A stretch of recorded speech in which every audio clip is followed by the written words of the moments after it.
All right, welcome to Software Snack Bites. I'm your host, Shomik Ghosh of Bold Start Ventures, where we partner with dev first and SaaS founders from the first line of code. Today, we are excited to have Damian Schenkelman on the pod.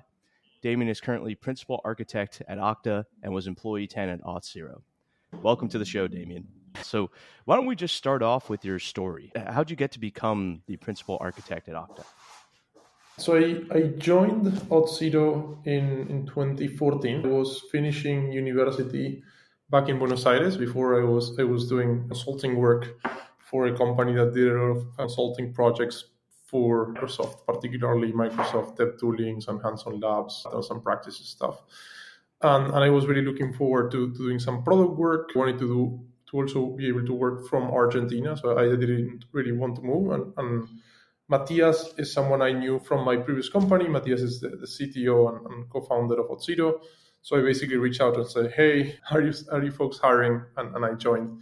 And ever since, I got to join the more backend team back then. Again, we were a few engineers doing a bit of everything. After that, I was director of engineering for a while, working with both our kind of platform teams and our product teams. And after that, I kind of positioned back in that engineering management back to a principal engineer kind of / architecture role and have been doing some of that ever since. So can you describe a little bit about what exactly Auth0 does for those who don't know? Yeah, happy to. So if you think about it from kind of a non-technical perspective, every company that develops a product, whether it's a website or a mobile app, they need to implement login capabilities. And login is essentially having a username and a password or any type of credentials that allow users to log in. Now, developers working for those companies need to implement those capabilities in the product. This is something that you typically see. For example, if someone has seen an application that uses either Google for login or Instagram for login, but it's not really Google or Instagram, it's something else. You're kind of connecting your app so that it can authenticate users from those sources and use them as your own. And that's a process that requires some security expertise, depending on kind of the complexity.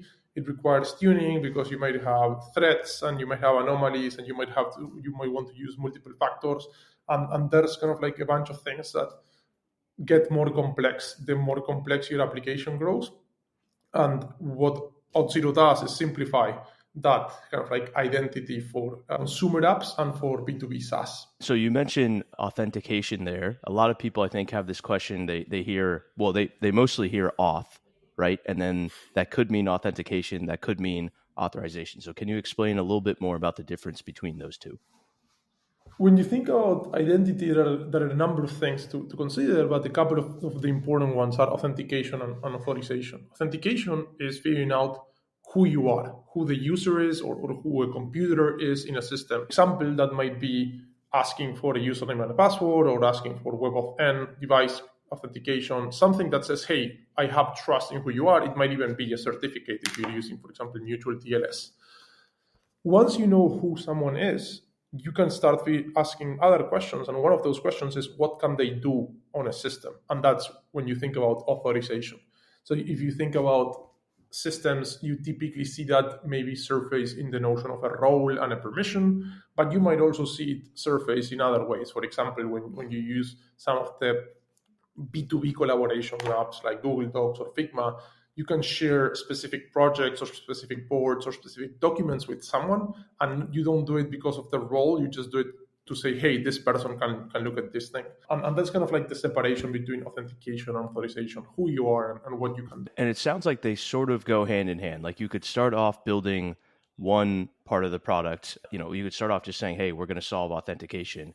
But then over time, presumably, the authorization component would be something that you would like to layer on. Would you agree with that? Or how do you kind of think about the two of those working within, startups and companies? I think it depends on whether you're building kind of a consumer app or a B2B app. But if you think about consumer apps, you need to authenticate users so that you know who they are. But depending on your use case, your authorization might not necessarily need to be the best. For example, if you think about a lot of the social media, initially it's just the people you follow. And after a while, they start adding things like your friends or circles, things like that, where you have another level of control over who you share with. In B2B, you have something similar where like applications typically start with high level collaboration models around roles and maybe sometimes attributes, but in general it's roles, right? If you're in Salesforce, you have specific permissions for a given role. And over time, as the application evolves and use cases evolve, and especially you get more into kind of like collaborative document or object sharing, that authorization gets more and more complex. So I would say authentication is typically a thing you do from day one, and you kind of like evolve on one thread. And then as your product starts to get traction and fit, you start figuring out what other authorization capabilities you need. And again, this is my take. I think this is going to be a big decade for authorization related features, and everyone's starting to think about authorization the way they started to think about authentication in the last decade. Yeah, I would agree with that, especially as cloud services proliferate and trying to manage the authorization into the different systems that exist. So Okta acquired Auth0 for, I think, $6.5 billion, which is an amazing acquisition. How does Okta's products complement Auth0's? I kind of mentioned that Auth0 is great for developers and for developers building apps that are B2B or B2C, right? Like consumer apps or B2B apps. And when I say for developers, it's not just for a developer, it's for a company, like a technology company building around a development team, and like they have security folks. But it's meant for kind of like people that are building their own apps. And what Okta does is we have a great product where we also target the workforce. And like if you think about IT administrators and CIOs, those are to figure out who can use things or applications and who should be granted access. But for when you think about employees, the typical B2E scenario. And that's where there's a great complement, right? Because if you think about it from market perspective, we cover B2E, B2B, and B2C. But at the same time, as we continue to evolve our platforms and we continue to kind of like integrate them, you can see very good synergies between the B2B side of what you can build with Auth0 and what you could empower B2E administrators to use. And there are a number of kind of like things that we're thinking about, and again, we are going to likely explore in the next few years around what that means. Some of them were covered kind of like by our CEO in the last Octane conference, and that's a topic that we're really excited about. Can you talk a little more about the early days of Auth0 when it was just 10 employees? Like what exactly did you guys focus on building from the beginning days? How did you know what to build? What did you actually do as 10 employees from the start? Yeah. So the biggest thing was making it easy for developers to implement authentication for their applications. And if you think about it in those days, and I think in some ways still today, if you don't use a product, authentication is hard because you need to understand protocols. So unless you use a library or a product, you need to be an expert on what you're doing, on what you're building. At the same time, it's security related, so any mistakes you make might be problematic from a security perspective. Making it easy means making it so that developers don't have to understand the complexities of anything that they're trying to do. In our case, again, we supported WSFed, SAML, Auth as the protocols, for example. But at the same time, giving them the tools so that as they needed more and more complexity for their app, they would be able to get it. And that meant working a lot on the documentation, making the quick starts, they custom made, right? For example, if you use one of our quick starts and you were logged in, we would automatically pre-fill all of the values with like the secrets and the client IDs and all of that, so that you could just copy paste those. The dashboard was very friendly. If you think about a typical B2B product, those aren't in general, or those didn't used to be. Again, I think things are changing now. They didn't have the best UX. And that's because, again, people thought about stickiness and that you wouldn't change them and like employees will just use anything you want. In our case, we really wanted it to be clear. And at the same time, we made everything API first, meaning that anything that you could do on the dashboard, you could actually also do through the APIs, which meant that you could do them as part of your CI/CD workflow. You could use automation. You could write automated tests for it. Another big thing was we had kind of like an extensibility mechanism where you could write Node.js code as part of your authentication pipeline from day one, meaning that a lot of developers that wanted specific functionality that we might not have had already in the product could implement it themselves. And a lot of those things, again, always thinking about the developer, thinking about how we could make their lives easier were what we really, really focused on. What was one win that you remember very clearly from the early days? And actually, I think for a lot of founders, what may be even more interesting is, were there any major losses that you remember that felt major at that time, but now sort of have faded into the distance because it obviously the company continued to do well. So I don't know if you have any anecdotes or anything that you could share there, but I think that would be pretty interesting for founders listening. Yeah, I have one that kind of like, I think, plays into one of the categories and has kind of like the counter effect in the other one. So one of our first customers, the big customers, enterprise customer, was an insurance company, and they wanted to run an on-premise version of Auth0, right?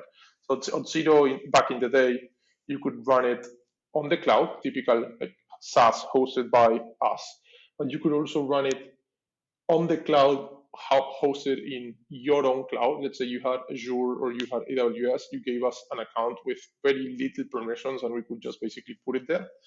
And then you could also run it on-prem. And the reason why it was built on-prem was precisely thinking about these customers. That was a huge win, right? Like very early, we got validation from a real company that needed this. I think one of the first, the next 5 enterprise customers, like a couple of others, were either private clouds, as we call them, or on-premise, and those were huge. And interestingly enough, I think it was one of those wins that was very big at the time. And again, hindsight is 2020, so you can say, hey, because of the acquisition on the exit, it was a good decision. But interestingly, I don't think for a number of years we realized how much of a drag having to support on-premise and private cloud was, because you get a number of wins, but it's very hard to scale that over time because you don't control on-premise for your customer, right? And it's, even if you had like maybe the scheduling capabilities today that you have with like Kubernetes and the sorts, it's not the same, right? It's not your infra. You have to figure out like permissions, and you're a startup, so you can't put everything in a contract, so it's not that trivial.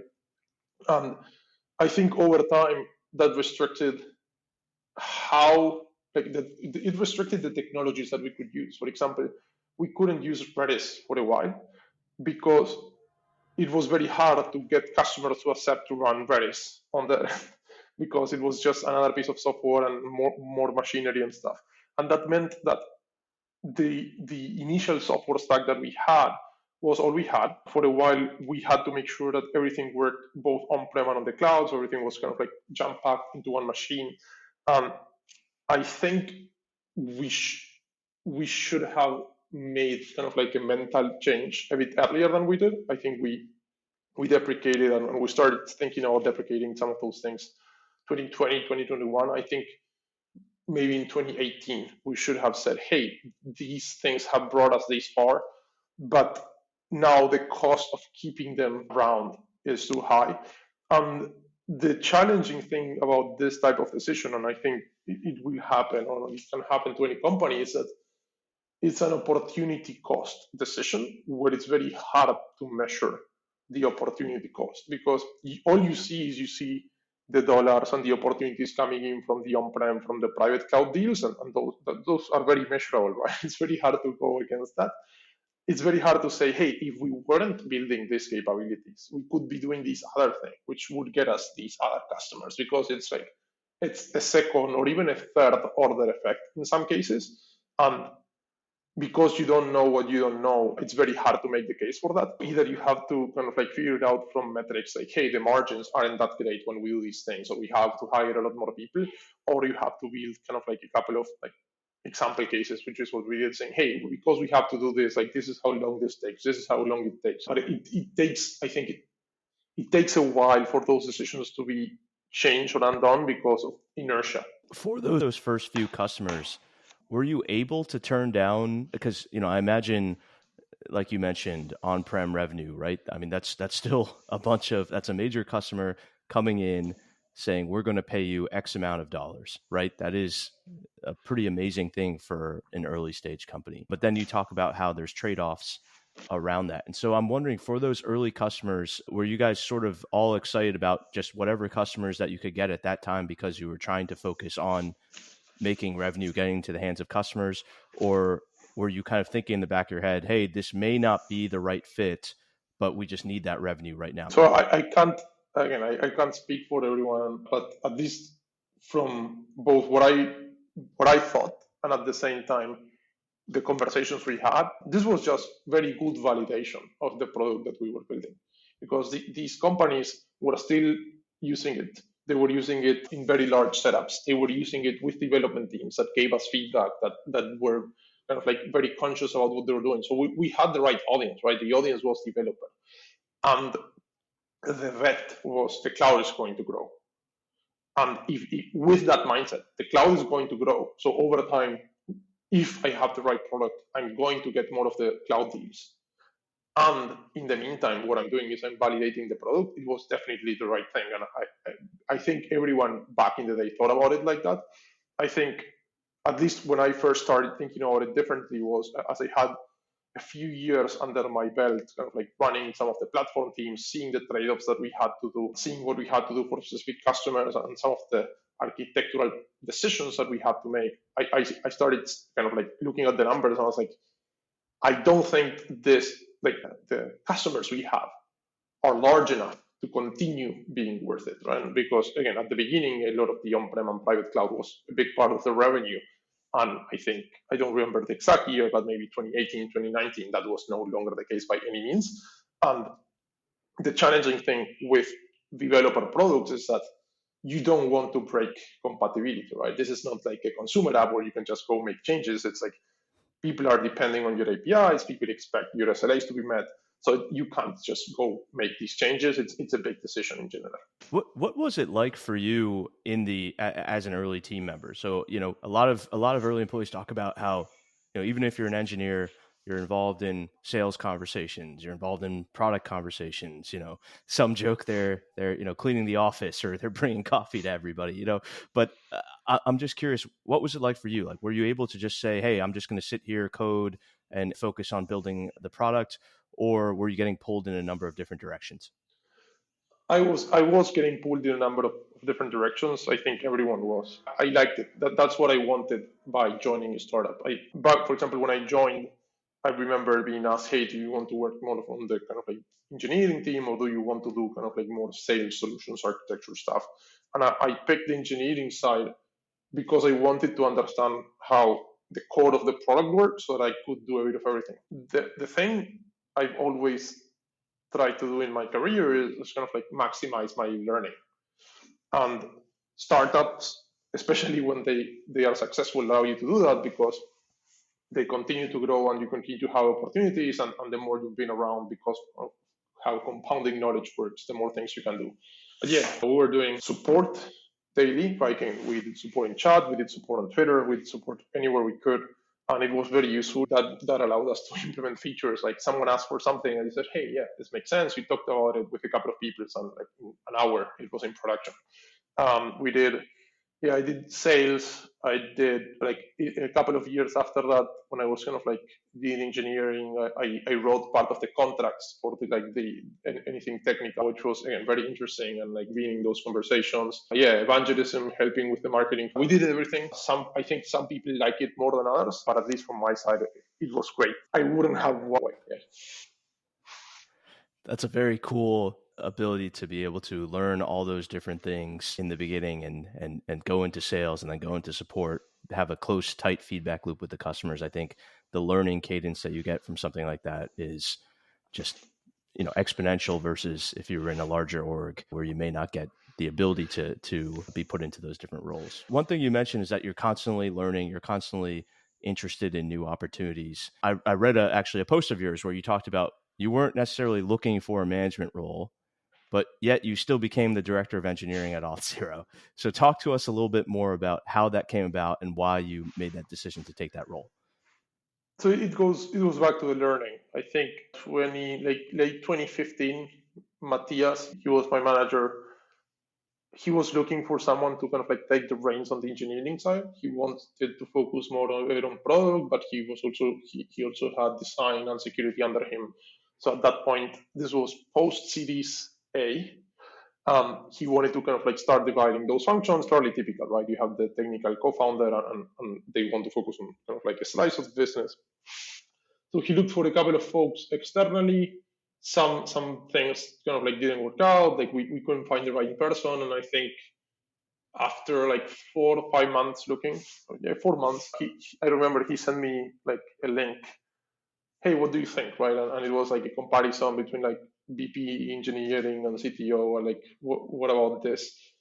And I started thinking about it. I made a list of things. It wasn't like a broken list. It was mostly like the things I enjoyed about it and the things that I was worried. And the way I kind of like took it was mostly around the things I worried about from an Auth0 perspective, right? Kind of like team player. Hey, what if I don't do this right because it's the first time? Um, and at the end of the day, I was like, hey, if you're in, and like these are the things that I'm worried about, these are the things I'm going to need help with, I'm in, because this is going to help me learn. This is going to give me a perspective that I wouldn't have. It's particularly interesting. I was 24, 25. I was in Argentina. So remote is big now. It wasn't that big back in 2015, 2016. And having kind of like the responsibility, but at the same time the opportunity to lead the engineering for then a Series A, Series B startup that was growing very fast, building a product for developers, which means that if you're doing engineering, you can also do some product because you kind of like get into the mindset of the customer. It was too much of an opportunity to pass up, even if I wasn't thinking, oh, I really want to be a manager. I mean, how did you actually learn the skill set of moving from, IC work to now being a manager? Did you have mentors? Were you reading a lot, or was it just trial by fire in the sense of, hey, whenever something comes up, I'm just going to deal with it in the best way that I can? So all of them. I had mentors. So Matthias, a mentor. I reached out to a couple of folks in my network. I tried to talk to a lot of folks who had more experience. I also ran into things the first time, and like probably the first time they didn't go as good as I would have wanted them to. I think that it was hard, right? It was the first startup for a lot of us, and the first time building product for a lot of us. So we were trying to figure out what works and what doesn't. And I I think again in hindsight you can say we were successful, but like I was there, I know the things that we messed up and the things that could have been a lot better. And there are lots of things where, for example, you would read something in a blog post, and one thing that I remember a lot about, and I think everyone was kind of like really, I would say, surprised about was like, remember the Spotify matrix and the teams? I don't remember what it was called, right? So they started saying, oh, this is how we work at Spotify and stuff like that. And we took some ideas from there. We actually implemented some of those, and a lot of them worked. But the interesting thing was like a couple of years after that, Spotify came out and said, oh, this is not actually how we work. It's aspirational. So that was very interesting. And this was one of the things that was hard for us because, again, being here in Argentina, even if we had our investors networks, we knew some folks that were company advisors, which we talked to a lot. I don't think we had as much contact with people that had been in the next stage as we would have liked. And that's one of the things that again, Matthias and I and a lot of folks from the company that have been there are kind of like paying it both forward and backward, saying, hey, like we know that this is challenging and we want to help the next batch of startups coming from LATAM and the continent, because if you haven't done it before, you just can't see around the corners. Even if you've read everything, like you can't know what's likely going to happen. And just someone that has done it a couple of times, it helps. It makes a huge difference. It goes to show you never know what will work for somebody and not work for somebody else. The fact that that's an amazing story that Spotify came out later and said, well, actually, that's not how this goes, but it worked for you guys. That's very cool. So you were in a management role for, I think, 3+ years, and then you made the decision to go back to being a principal engineer. And I'm wondering, why did you do that? And also from an org structure perspective, all of a sudden you go from, the people you were directly managing and having one-on-ones with to, now you're working alongside of them. And so how did that shift work? And was it weird? Did it work all right? how did you change how you worked, or how did others change how they perceived you? I'm just curious all the different aspects of that. So the first thing was the main reason for my decision was also kind of like learning rate growth, right? I wanted to learn faster, and what I started realizing in that director role is that the problems started to become more and more of the same after 3 years or so, maybe at a bit of a larger scale, but the growth rate of the org goes down as the org grows, right? It's like, so maybe the first year you grow 100% and then 70%. So I did the projection with my manager. He was the VP of engineering at the time. I was like, hey, if the org grows like this, which is huge, right? Like we don't even need to get there. This is how I expect the platform organization to grow, because it should grow sublinearly if I'm doing my job right. These are not the challenges that I will want to be taking on. Not because they are not interesting, but because I think I can find larger challenges somewhere else. And that's kind of like how I started looking for alternatives. And one of the things that I always liked was this notion of, like, again, like technical leadership, figuring out how our system should scale. I did a lot of that even as a director.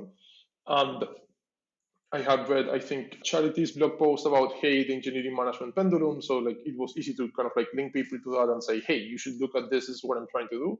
And that's kind of like how I started thinking about it and made the change. In terms of the day-to-day, I think the most interesting thing was that it was actually a lot easier to collaborate with people, because I tend to have thoughts about things around me, and I like providing feedback, especially again, like I usually take that teamwork mentality that we're all in this together, and hopefully this is for the best. And I think that when I was a director, a lot of people were a bit more territorial because I was a director of engineering or a director of like the platform org, and they would not necessarily take feedback in the best way. Whereas as soon as I became an IC, I was like, I had no agenda, which I didn't before. Like, yeah, I did have an agenda. Like, hopefully, Auth0 is more successful. So that was the biggest change for me by far. And the other good thing was that I was still able to be in that kind of like engineering leadership team with the VP, all the directors, which allowed me to continue learning and seeing a lot of the problems and helping with those problems, but being focused on kind of like more how do we scale, what's our tech strategy on the day to day. One thing you mentioned there actually was being the director of platform for some time.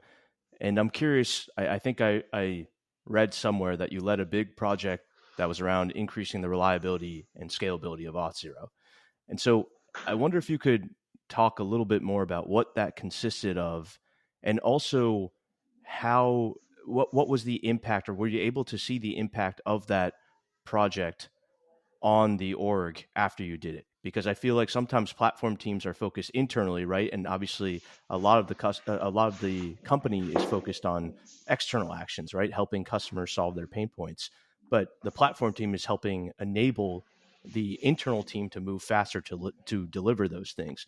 And so I'm wondering, did you see that ROI, that outcome happen as a result of what you worked on? Yeah, it was very well. Again, it's hard to say, right? Maybe we didn't have incidents and we were lucky, but reliability and specifically small glitches in systems stopped happening as much as they used to. And I'm going to get into some examples. So one of the benefits I had was that when I was director of the platform org, I still had coded a lot of the core system. I understand the protocols. I understand how everything works from like a product perspective, like the security of the, like not the security, but the exchange perspective of like how each of the protocols works, what requests are done, and at the same time, how we implement them in the product, and all the way to how we run that in the infrastructure. So I had that advantage.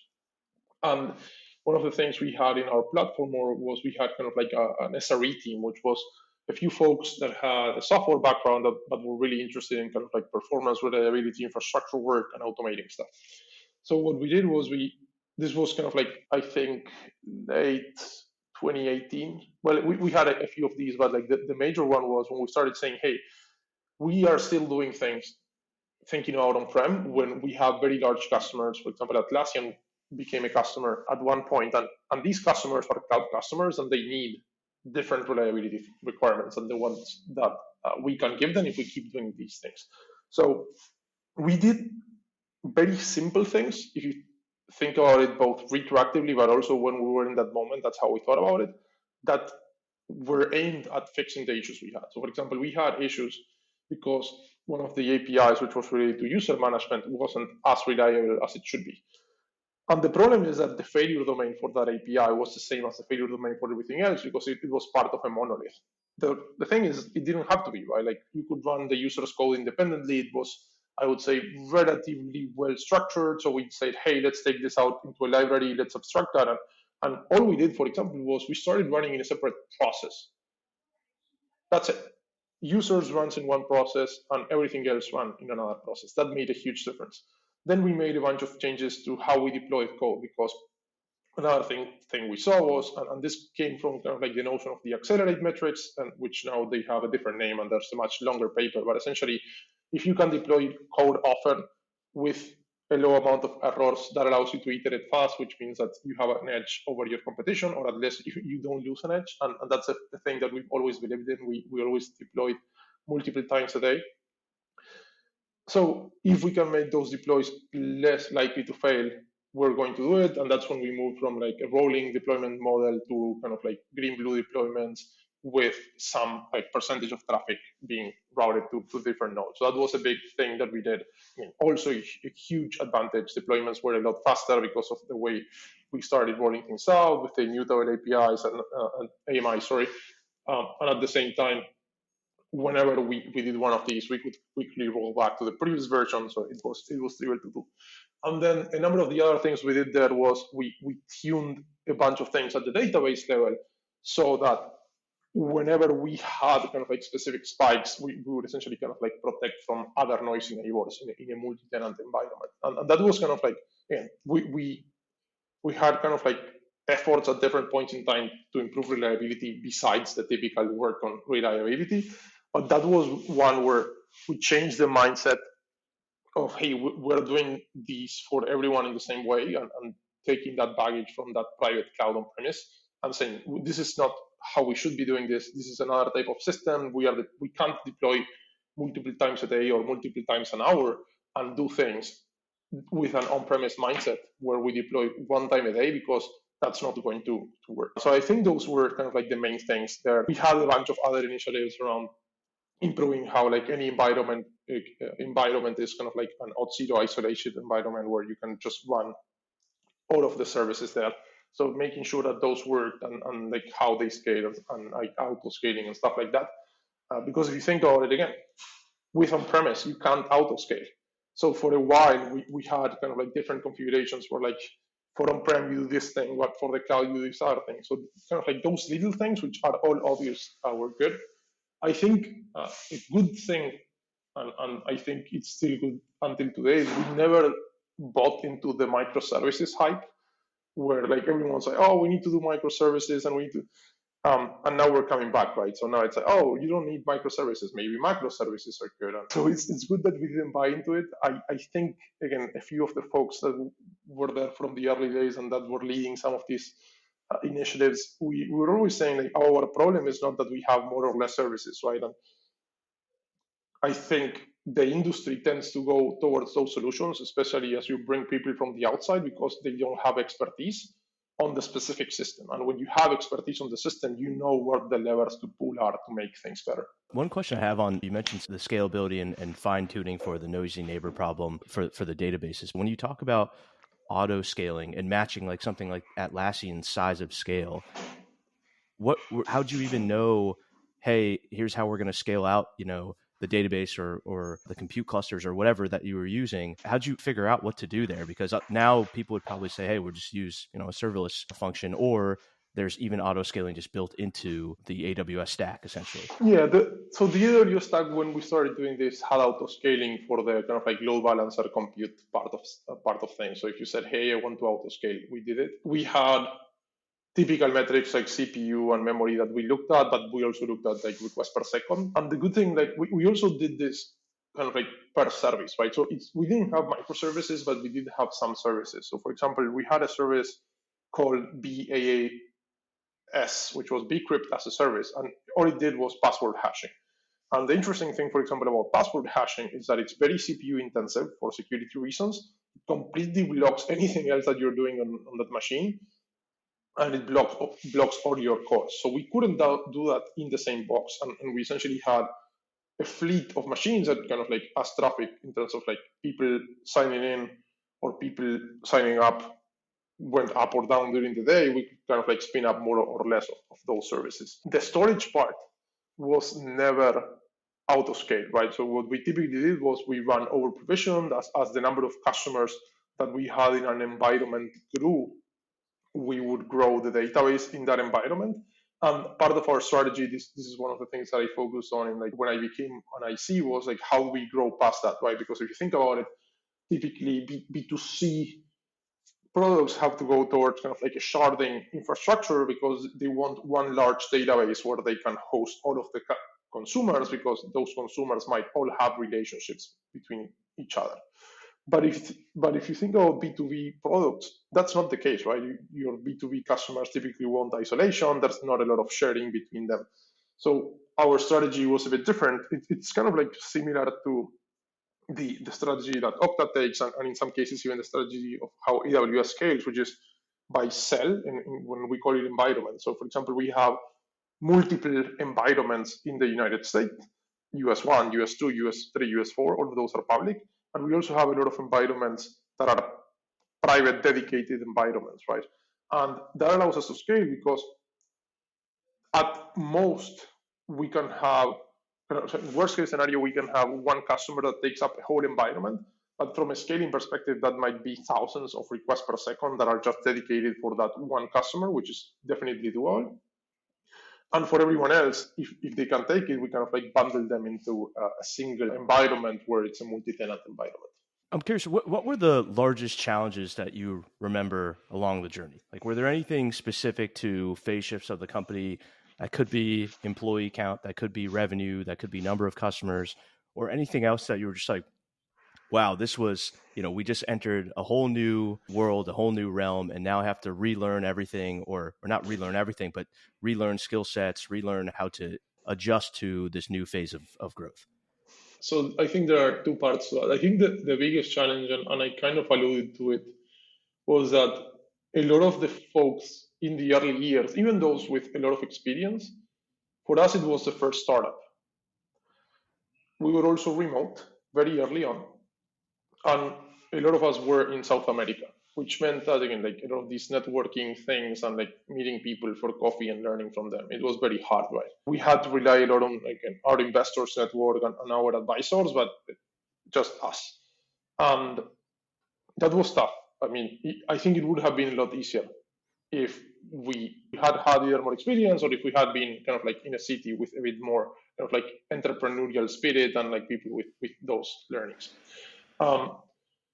In terms of inflection points, I think there were a few. A big one was going from 2015 to 2016. We went from kind of like having engineers working on projects to thinking as product teams. So we said, hey, we're going to have, I think it was like 4 or 5 teams, and like one of them is going to focus on the SDKs, another one is going to focus on the authentication part, another one is going to focus on all of the kind of like management of the account and the dashboard.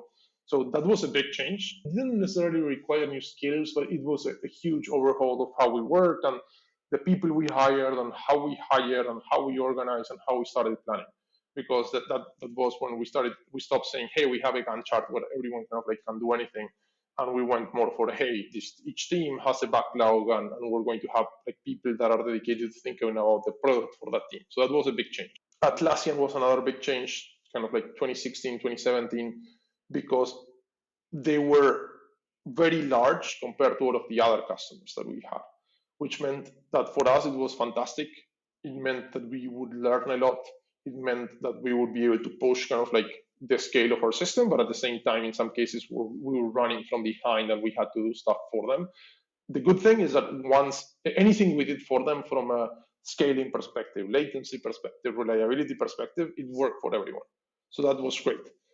Now, from a feature perspective, some of the features we built for them were just for them. That wasn't ideal because these are things that maybe other customers didn't have. That's a trade-off from a B2B perspective. And I think in the other big one was in 2018, mid 2018, we had a shift where part of the platform organization, not all of the platform organization, went under a different exec, separate from like the VP of engineering.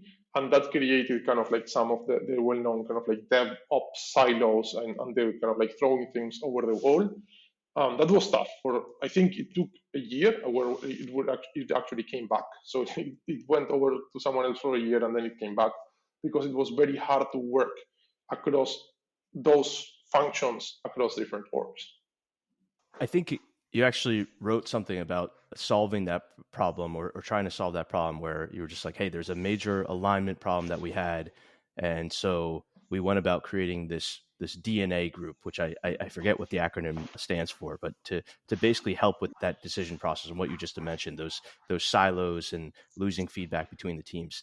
Talk a little bit more about how you did that and also why it was important in terms of making sure that people understood how these decisions would be made.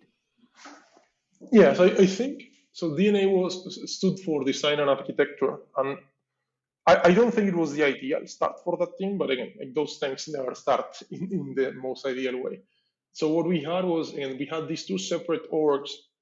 One of them was trying to build some, not all of the platform components, and the other one was trying to build kind of like the product and other product platform components. But there was a big disconnect in how the product worked, right? Like, what's the business? And like this thing you mentioned earlier around platform teams typically being internal facing and not knowing the product. That wasn't the case for us before because a lot of the folks we had in the platform org, like me, like a few others, were there early. So we knew kind of like both the product and the platform. We lost that. So DNA was starting to bring some of that back to the table in a way where the platform teams could understand the challenges that we had building this product, right? Like, hey, like the notion of on-premise, or hey, why are some authentication transactions more or less stateful than others, and what type of databases might we need, and how do we scale that? And on the other hand, kind of like trying to bring a lot of the things that the platform teams were building over to the product teams to say, hey, like these are the database choices that you have today, and these are the database choices that you're going to have maybe in a year or so. And like this is how you should be thinking about choosing technologies. How you should be thinking about metrics and deployments. So we started getting together, making some of these things that, and in many cases, they were very, I would say, implicit but very informal.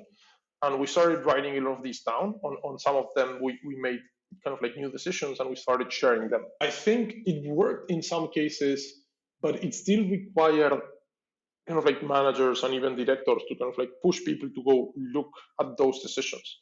And a big signal of that was that we would get documents to review as part of that team, kind of like an RFC. Hey, what do you think about this? Give us feedback. And it was very clear that those documents were not following the guidance that we were saying, hey, like you should be looking at these technologies, or this is how you should be thinking about systems. So that took a while.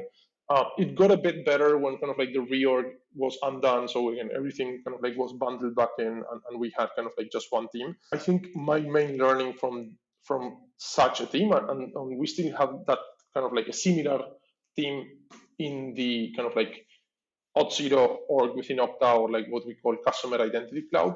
There is still a DNA/architecture team. I think the biggest challenge is if you're not empowered at the engineering leadership level so that people know, hey, this is what I should be going for review, and like the feedback that I'm giving is important, it's not good. And we have very inconsistent levels of kind of like agreement there. Some teams, they really like collaborating with that group, and some teams didn't. Like they would not send things, or whenever they sent things, they would do it reluctantly. Again, there are many reasons why that can happen. Like you don't want to get feedback, or you might disagree with the guidance. But the reality is that if you're not empowered, at the end of the day, you're just going to be kind of like chasing different teams so that eventually they converge on a vision. And that's not what was happening. I think more towards like 2020 when we sat down and we said, hey, this is our vision, this is how we're going to scale, this is the environment, this is the technology. That started happening a lot more, and kind of like it's been a bit better since. That's a huge endeavor and really hard to bring about that change, but amazing that you were empowered and the whole team were empowered to make those changes to fix those problems. I'd love to shift the focus a little bit to what you're doing today, which I think you're focused on Auth0 Lab, which when I hear that, whenever I hear lab, I think, cool new research projects, new product development, areas like that. And so what have been those new areas that you're focused on, and maybe just tell us a little bit briefly about each of those things that you're working on. I joke that we have the best job in the SaaS industry, right? We can research what the future of like the identity industry looks like in a great team with very smart people. And the way we do that is we pick a topic from like a topic cloud that we have, and we look at what should we be doing for our customers so that maybe in the next 18 months, 2 years, we decide whether we should be investing in an area or not. So it's definitely not short term. It's what should we be adding to the company's roadmap 2 years from now.